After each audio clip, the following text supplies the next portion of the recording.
Hello, everybody. Hope you all are doing well. Welcome back to the Great Ace Attorney Chronicles. Let us continue.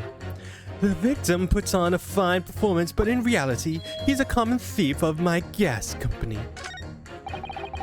I really don't care, I just need this trial to end quickly.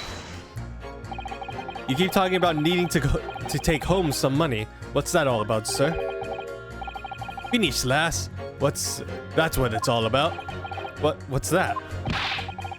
I'm talking about the derby at Hyde Park, aren't I? It was the Queen's Cup last week, wasn't it? Derby. It was a dead cut. That's the thing. I couldn't lose, so I took my wife's secret saving, But then that hopeless old mare went and did the unthinkable. Ugh, that stupid finish, lass. Oh dear, I think it's clear what happened, isn't it? This is the day the Mrs. uses her savings for a trip down the pub. So come on, let this business slide down. Just give it up. No, that's not going to happen. Because he gambled it all away. You didn't mention that last time, did you? 3 hours of missing time is nothing when you reach my age, you know. Nothing at all. What do you really mean by that, sir? Well, I'm not one to boast, but I get up at 5 every morning, I do. At 5? You're really an early riser then, aren't you? What's that now? I said you're an early riser. Oh, well, I wouldn't say that. I mean, I like to while away the hours in the evening reading books as well. But by about 2 in the morning, I'm usually too tired to go on. He sleeps at 2 in the morning and gets up at 5? Oh my, that means he only has 3 hours of sleep each night? Oh, what's that, dear? Only 3 hours of sleep each night? That's right, you see, 3 hours of missing time, like I said. It's not much, is it? How are you functioning? This really isn't helping. The key to summation examination is identifying the contradiction between jurors' statements, Mr. Naruto. Right, and once I've found 2 jurors whose statements can't coexist, I need to pit those jurors against each other. Then hopefully, when they see what they're saying doesn't make sense, they'll change their leanings. Yes, and if you're able to change the minds of the majority of the jurors, the trial will come. But conversely, if you're unable to do that, the judge will declare the trial over and move to adjudication. And I can't let that happen. Somehow or other, I have to turn this trial around. Alright, let me see. Alright, if you can show me that the victim's a liar, I'll reconsider my position. Well, I do declare that good gentleman has no reason to lie. In fact, he's rather splendid. Let's look at the accused by comparison. Okay, that's useless. Alright, the victim puts on a fine performance. In reality, he's a common thief of the gas company. If I press this more, will we get more detail, or is she gonna repeat the same thing?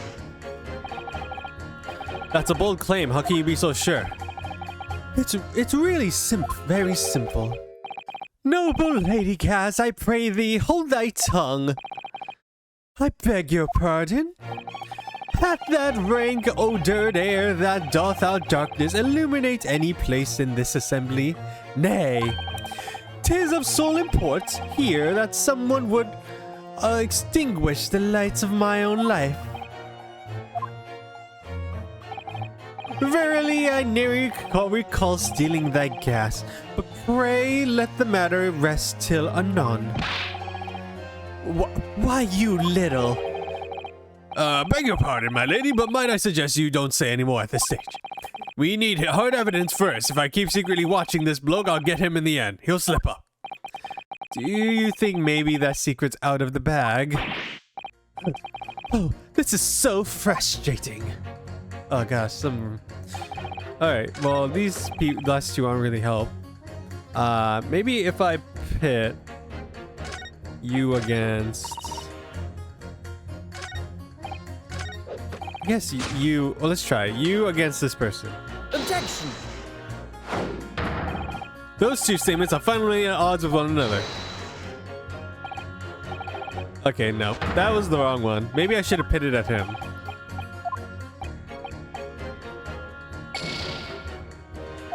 Alright, well, I don't mind losing that one. Let's see. Let's try doing it with the first guy instead. Doesn't seem like anyone's really contradicting all that much. Alright, yeah, let's try again, but this time maybe with this first person. Alright, if you can show me the victim's a liar, I'll reconsider my position. I mean, these two wanted to know he's not lying, but I don't know if this statement helps. Oh, there we go. Yeah, it had to be with the first guy. Those two statements are clearly contradicting each other. Good gracious, to whose statement do you refer, counsel? Juror number 1. What are you yelling about, lad? I presume you've heard juror number 4's statement made by the wife of the owner of Altamont Gas. Well, yes. The victim, who you claim to be a noble straight-up man, in fact turns out to be a common thief. So the good lady says, but there's no evidence, is there? You and I both heard them say as much. It's true, we don't have evidence as such just yet. But the claims aren't baseless, you know. What? You heard me. Seeing as this operation has already been compromised, I would suggest that the court hears testimony from our East End branch office employee over there. I'll do whatever you say, my lady. Gasman's honor.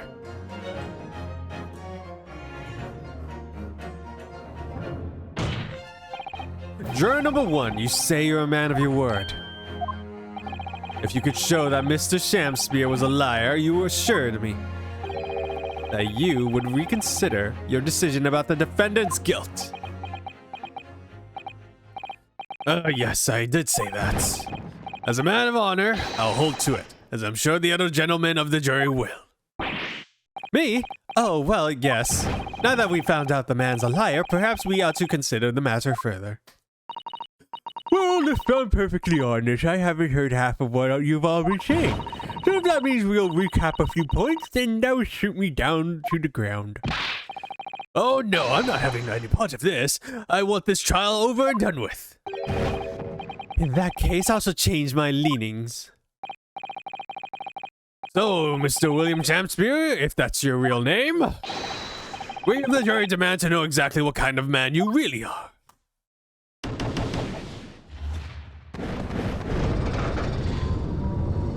Yeah, you think the court would compensate that one guy. That's 4 jurors for not guilty. Yes, Mr. Naruto. Victory!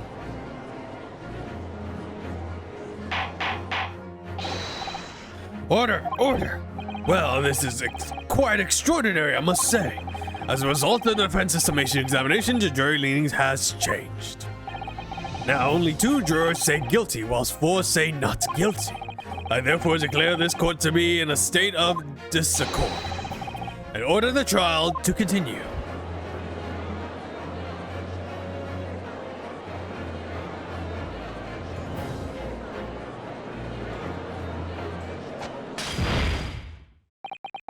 You have spoiled the bouquet, Mr. Shamspear.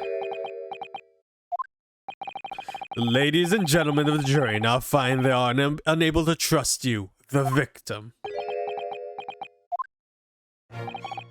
But you gods will give us some faults to make us men, so God mend me, I do swear.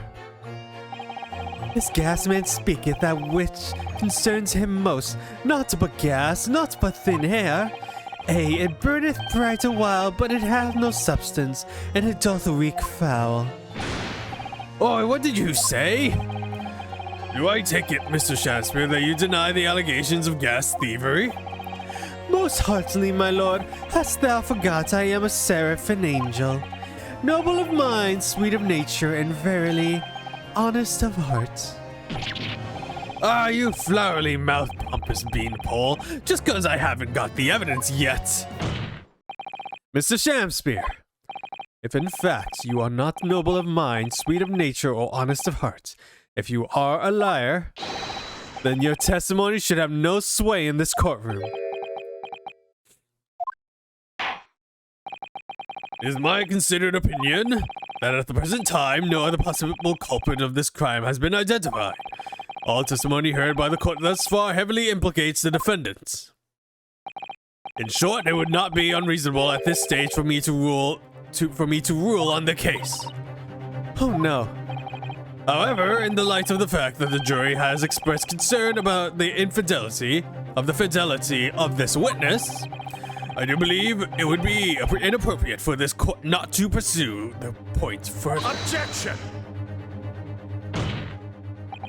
I assure you, my lord, that would be a waste of court's time. The gas and this case are unrelated. Juror number 4. Yes? Didn't you say before that although you had no hard evidence to prove this man has been stealing gas, you have strong grounds for suspecting him? That's right, we do, don't we? Worker? Absolutely, Lady Quinby, Gasman's honor. Very well then, we will hear your testimony now. You will tell the court precisely why you believe the victim, Mr. William Shamspear, has been stealing gas. Yes, my lord, it will be my pleasure. If I may, my lord. Go ahead, madam. This worker's testimony may have a significant bearing on the good name of my husband's company. Therefore, I should like to take the stand alongside him in a supervisory role, if you wouldn't mind. Oh yeah, sweet as honey. Yeah. Very well, as an exception, I shall honor your request. Thank you, my lord. You wait till the boss gives you an earful. Oh, it's gonna sting you, marks of my words. So you will both testify before the court on the subject of the illegal consumption of the Altamont Gas Company's fuel. Yes. Is that clear, my good man? Clear as Altamont Gas, my lady. Which is the clearest in the world.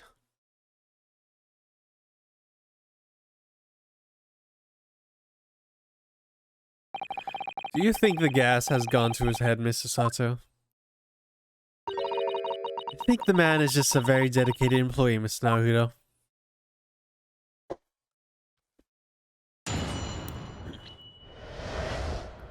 Alright, the Altamont Gas Company's investigation.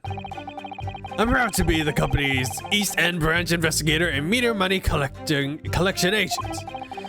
Altamont gas meters accept threepenny bits, each coin giving customers about 2 hours of gorgeous gas. And yet, the meter in Shamsu's room didn't have a single coin in it. The meter doesn't appear to have been tampered with though, and the collection agent has the only key.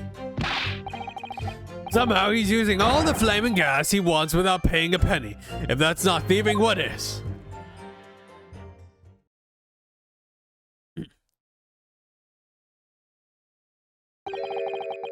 Pray forgive the discourtesy. The irrelevance of this testimony caused me to turn to my hallowed chalice. What do you mean by that remark, Lord Van Zeeks? Did the mustachio Nipponese poison the gangling excuse for an actor, or didn't he? That is all that should be concerned in this court, and yet we must listen to this abhorrence. Clearly, what separates the vast British Empire and your Eastern Alien nation is more than geographical distance. But this could turn out to be crucial testimony. The cross-examination must go ahead.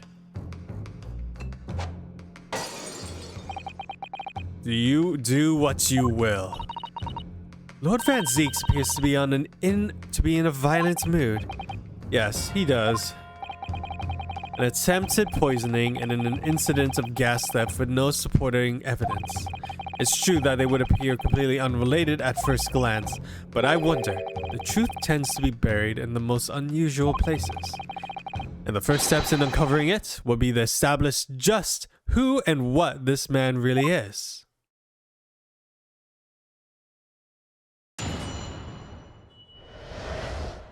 Alright, the Altamont Gas Company's investigation. I'm proud to be the company's East End branch investigator and meter money collection agent. So does that mean you enter people's houses in order to empty their gas meters? That I do. I have to try to catch people when they're in, then I ask permission to come inside and do my business. Does that mean you've been into Mr. Natsume's room before, as well as that of Mr. Shamspear? Well, now, interesting you should bring that up, because I couldn't believe how little money was in this meter. I mean, how the pair of them survived the winter is beyond me. It really is. Knowing Mr. Natsume, he probably spends all his gas money on books. And then when he finished reading them, he probably burns them for warmth. You will kindly reiterate your statement about the gas meters themselves, Mr. Meter Man. Not much to say, really, but as you wish. All about gas meters except threepenny. Wait, isn't he gonna? Oh, I thought he was gonna reiterate that statement. All about gas company meters except threepenny bits. Each coin giving customers about 2 hours of gorgeous gas. So all London houses that have a gas supply are fitted with these gas meters, are they?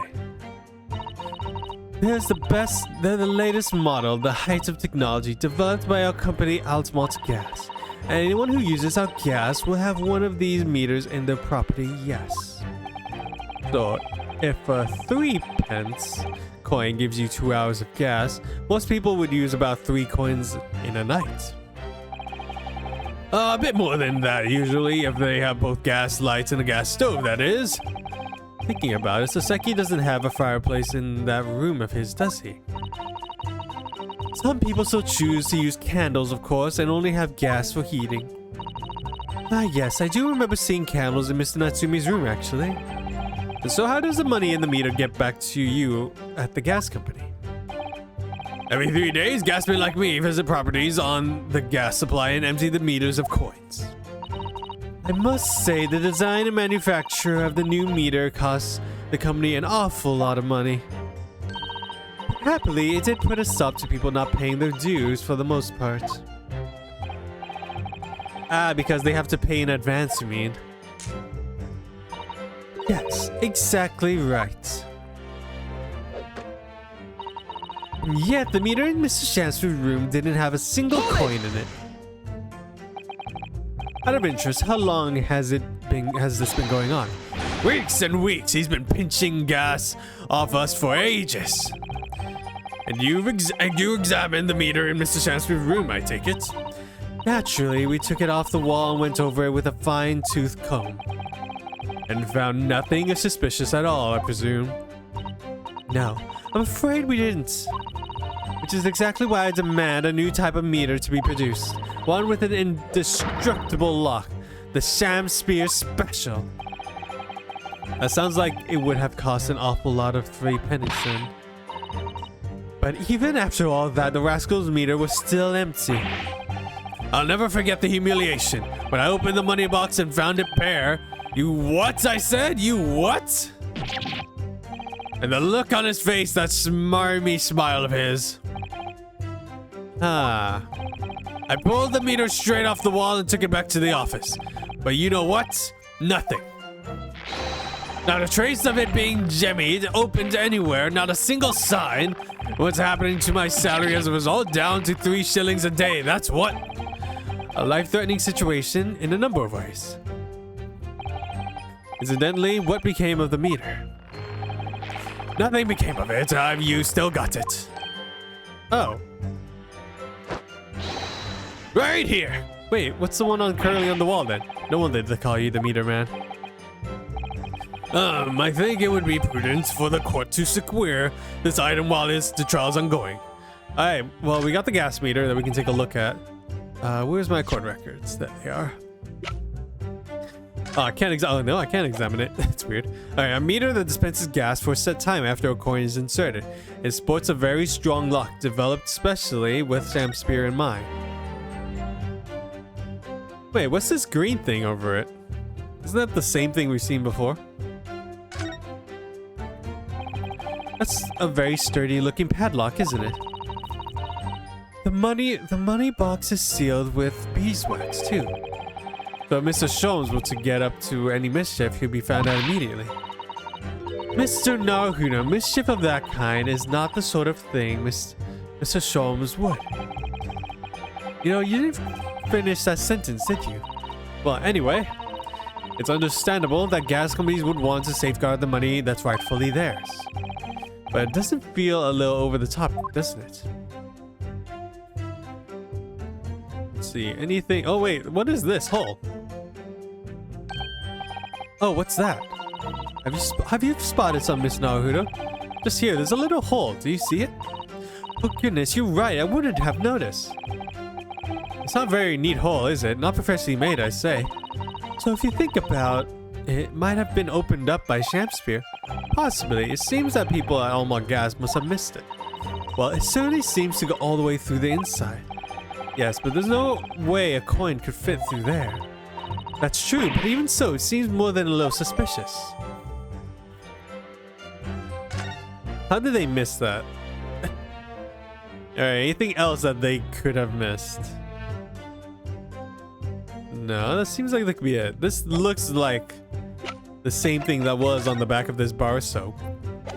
Was he using soap to remove the wax and then put it back on? Alright, let's continue on. Definitely. Although at first glance, there doesn't appear to be anything unusual about it. Let's move on this along, shall we? Continue with your testimony. Well, I would say it has as much value as the contents of that meter. Oof. We're gonna have to stop this part here, so thank you all so much for watching. Remember to like, comment, share, subscribe. Until then, I will see you all later. Goodbye.